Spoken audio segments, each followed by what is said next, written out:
Have you ever seen someone hold on, not out of pity, not to perform, but simply because letting go would mean falling a little further? Today's story begins with a small hand clutching the corner of an apron, and ends with a father letting go for the first time, so his son could hold on to someone else.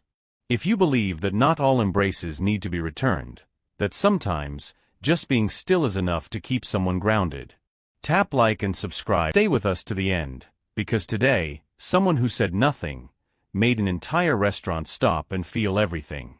It was a Sunday morning at Whitmore Grill, a sleek, upscale restaurant tucked into the financial district, where brunch service felt more like a well-oiled production than a leisurely meal. Laughter bubbled up from tables, champagne flutes clinked in polite rhythm, and the occasional squeal of a child broke through the low hum of silverware and jazz piano. The place was alive, bustling, but a little chaotic, especially with restless little ones squirming under white linen tablecloths. At table 9, Graham Whitmore sat with immaculate posture. At 61, the finance titan had built empires on control, of markets, of boardrooms, and most of all of perception.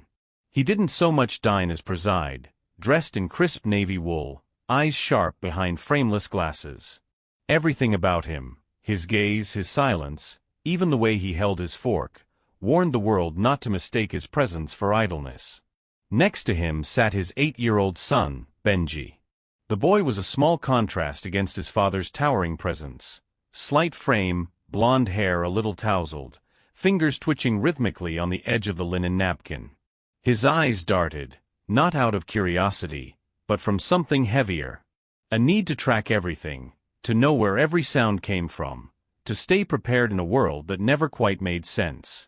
Benji didn't speak. His condition wasn't labeled in Graham's conversations. The word autism wasn't something he said aloud, even to doctors. What Graham accepted was this: his son had needs. Specific ones. Needs that didn't bend to rules of decorum, or the discomfort of strangers.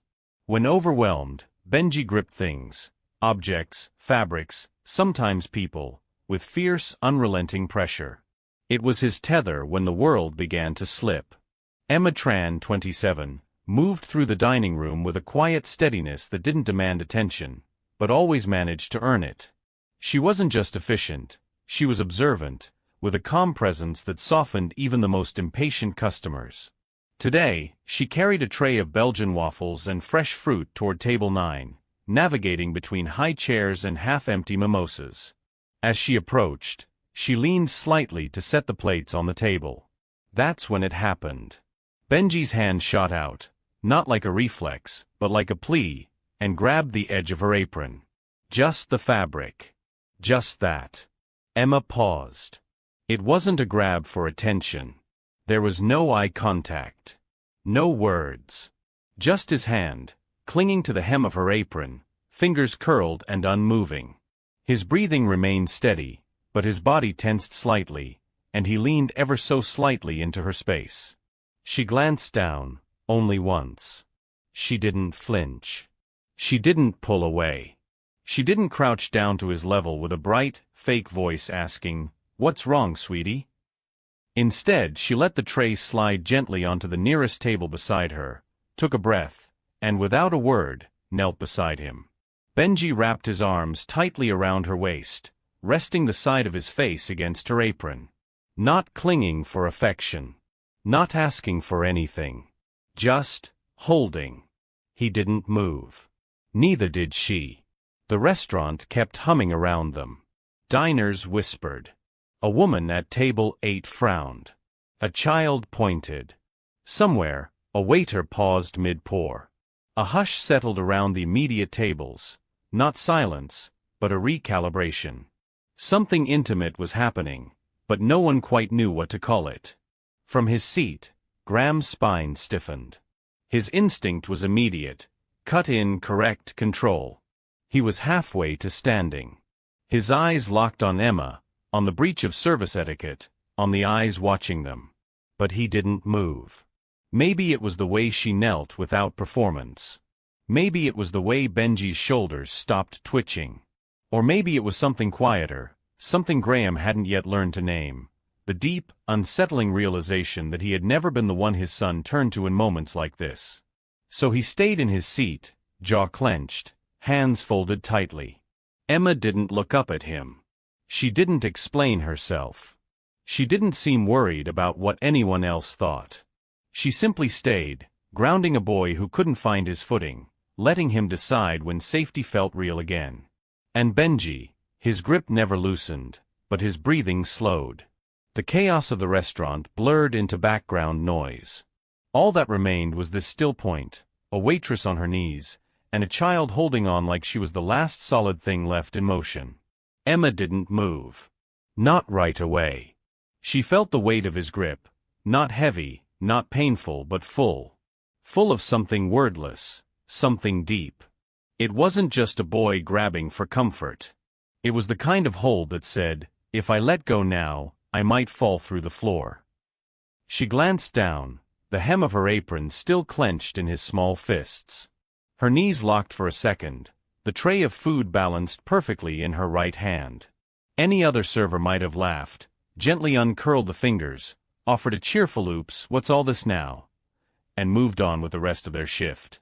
Emma did none of that. With one slow breath she turned, placed the tray on the vacant table beside her, and lowered herself down, easing into a crouch without hesitation, without drama. It was an instinct. Not from training manuals or customer service scripts, but from the quiet kind of knowing that only comes from having once stood where someone else now shakes. Benji didn't look up. His arms remained wrapped around her waist, his face pressed into the fabric of her apron, body trembling just slightly. It wasn't a hug. It was more like anchoring. She knew this kind of hold. The kind where a child isn't asking to be rescued, they're just begging for the world to stop spinning long enough so they can catch their breath. And so she stayed. Kneeling. Breathing with him. Around them, the brunch scene kept churning. Waiters weaved through the maze of tables. A toddler screamed at the sight of a blueberry in her pancake. Someone dropped a fork. The hostess laughed a little too loudly by the front. But at table 9, time stopped. A woman at the next table leaned slightly, whispering behind her menu to her husband. "She's really just going to stay like that?" she asked, as if Emma were performing some kind of strange social experiment. The man glanced over and shrugged. "Maybe it's part of the act. These new places always have a gimmick." But there was no gimmick. No show. From the far side of the room, the restaurant manager had noticed the pause. His eyes narrowed slightly as he started across the floor, his pace brisk, his expression tight. Not angry exactly, but alert. Guests didn't like disruption. Guests didn't like the kind of silence that made them ask questions about themselves. As he approached, Emma heard the unmistakable shift in footsteps, the hard-heeled echo of someone who expected to be listened to. Still, she didn't move. Her left hand rose slowly, not in defense, not in fear, but in quiet instruction. Just a small open palm held in his direction. "Don't." The manager halted. There was something in her stillness that made even him hesitate. Not resistance, not defiance, just quiet authority. She wasn't asking for permission. She wasn't demanding accommodation. She was simply there, doing what she knew was needed. And somehow, that was enough. Benji's fingers twitched once but didn't release. His breathing had steadied, his posture softened just a hair. It wasn't comfort exactly, it was something closer to neutrality. A truce with the moment. Emma let the silence breathe, let it fill the space between the clinks and murmurs and judgments in the room. She didn't speak. Didn't rock him. Didn't try to coax or fix. She just stayed. It was a choice. One made in full view of 100 watching eyes. A choice not to prioritize schedule or image or service speed. A choice to stay knelt beside a child who wasn't hers, during a shift that wasn't designed for this, in a world that didn't know how to pause long enough for softness. And in that pause, something shifted. Not loudly. Not visibly. But deeply. Graham Whitmore had always believed in stepping in. That was how he ran his companies, chaired his boards, handled his staff, and for the most part, how he raised his son. Intervention wasn't just instinct, it was duty. You saw a problem, you corrected it. You witnessed discomfort, you smoothed it over. And above all, you never ever let the public see you unsettled. But now, from across the dining room, Graham stood frozen 2 paces from his table, watching his son cling to a waitress's waist like she was the edge of a cliff. It was such a small scene. No shouting. No tantrum. No spilled drinks or broken plates. And yet it rattled him more than any boardroom ambush or market collapse ever had. He had seen the moment unfold. Benji had reached. The girl had not pulled away. She'd stayed, kneeling, still. The tray untouched, the service paused, the eyes beginning to turn. He took 2 steps forward, one with authority, the next with hesitation, and stopped. The voices began, low and filtered, bleeding in from the surrounding tables. Is that the Whitmore kid? She's not even trying to move. What's going on over there? A couple near the window glanced up. One man tilted his phone, subtly recording. A woman in pearls gave a tiny shake of her head, clearly displeased with the delay in service. And still Graham stood. He had power. Influence. Every inch of his presence told the room he was someone to defer to. And if he had raised his voice right then, commanded Benji let go, or even motioned for Emma to disengage, it would have ended. The situation would have resolved. The show would go on. But for some reason, his voice caught in his throat. Maybe it was the look on the waitress's face. Not pity, not confusion, just patience.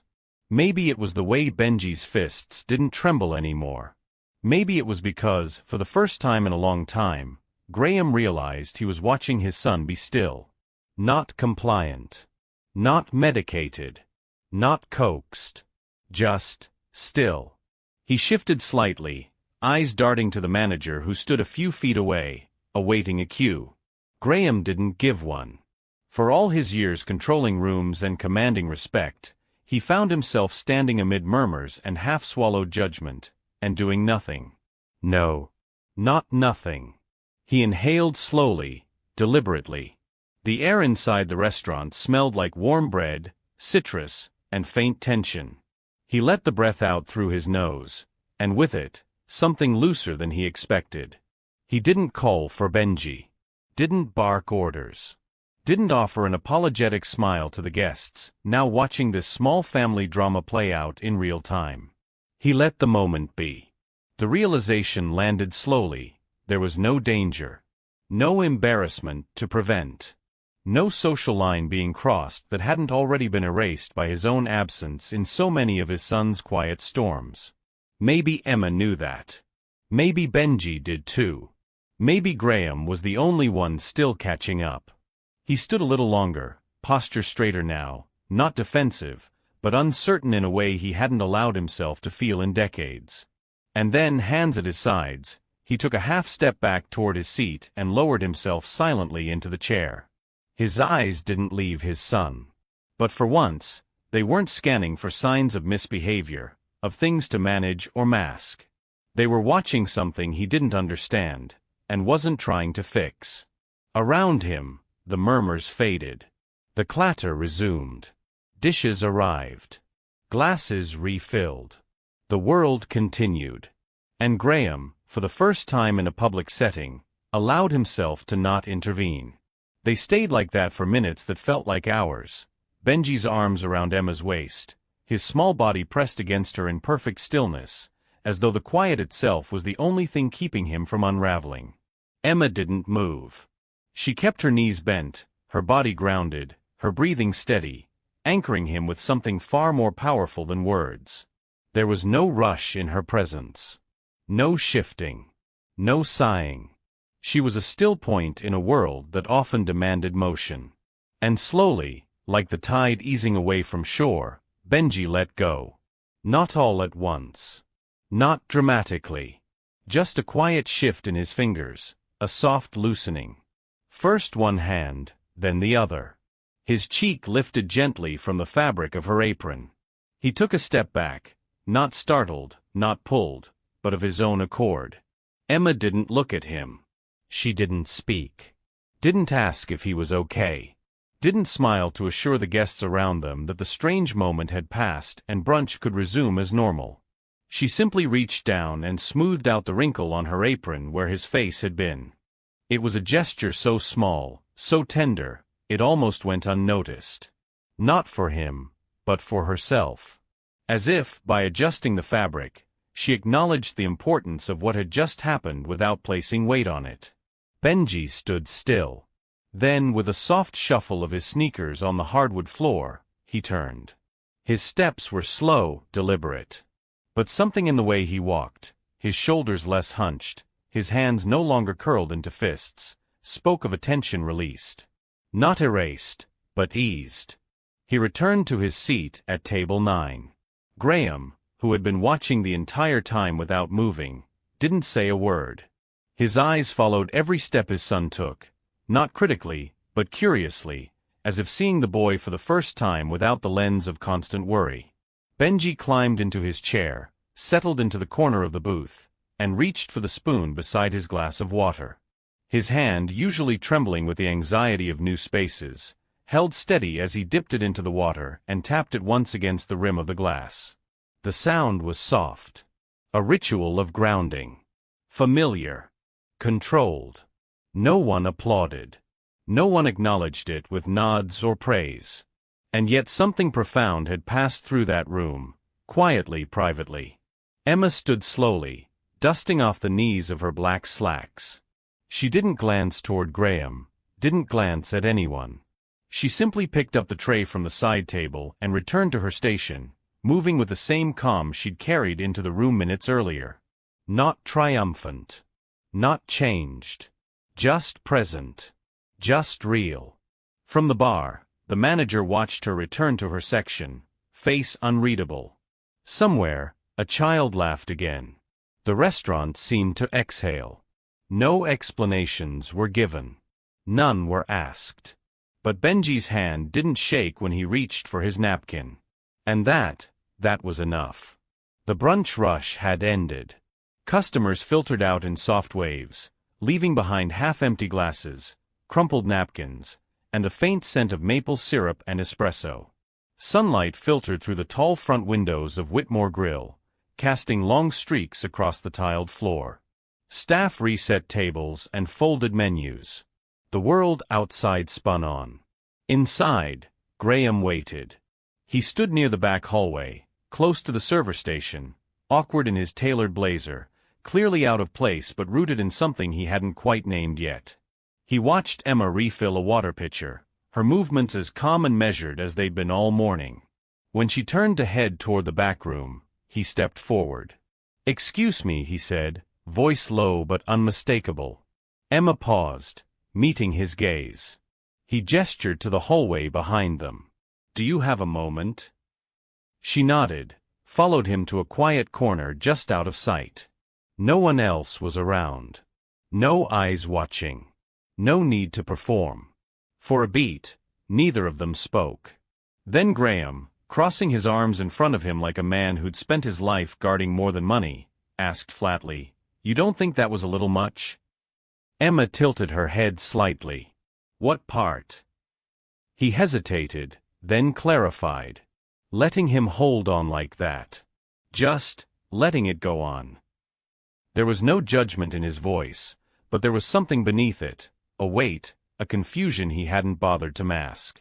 Emma didn't rush her response. She looked down for a moment, as if turning over the question in her hands like a stone she wanted to feel the edges of before speaking. Then she said quietly, "I don't think he was holding on to me." Graham blinked. "No. I think," she continued, "he was trying to hold on to something steady. Something that wouldn't move while everything else did." He said nothing. Emma went on, her voice calm but firm. "Sometimes, for kids like him, the world doesn't feel fixed. Sounds are too loud, lights are too bright, people are unpredictable. It's like being on a moving train with no handrail." She glanced up at him then, not defiant, not seeking approval. Just present. When he grabbed my apron, I don't think he was asking for comfort. I think he was asking to not fall. The words landed differently than Graham expected. He stood still, shoulders squared, but something inside him shifted, almost imperceptibly. He thought of Benji's hands, so small, so fierce in their grip. He thought of the silence of that moment, how it had enveloped the boy like a cocoon. He had seen a child clinging to a stranger. But now, hearing Emma, he wondered if maybe he'd missed the point. It wasn't a child clinging to someone. It was a child clinging to somewhere, a fixed point in the middle of motion. He looked away, toward the dining room, now mostly cleared.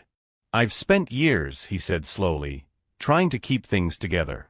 Trying to make sure no one sees a crack. Emma didn't respond. He turned back to her.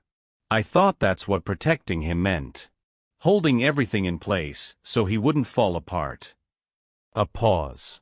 But maybe I've been the one holding too tightly. Emma offered no platitudes. No smiles. No reassurances. She just nodded gently, letting the silence do what silence does best, make room. And for the first time in a very long time, Graham didn't feel the need to fill it. Emma wasn't expecting to see him again. It was a Monday morning, slow quiet, the kind of shift where the only sounds came from clinking cups and the low hum of a dishwasher in the back. Most regulars didn't show up until lunchtime. She was restocking condiments near the bar when she felt a shadow fall across the counter. She turned. There he was, Graham Whitmore. Same blazer, same posture, but something about him looked different. Less armored. Still crisp, but no longer impenetrable. He wasn't holding a briefcase. No phone. No coffee. Just a small leather-bound notebook in his left hand, aged to the corners like it had been carried around for years but rarely opened. "Good morning," he said. Emma nodded, her expression neutral but polite. "Good morning." "I won't take up much of your time," he began, then paused, seeming to recalculate his words mid-sentence. "Actually, I don't really know how to ask this." He placed the notebook on the counter between them, gently.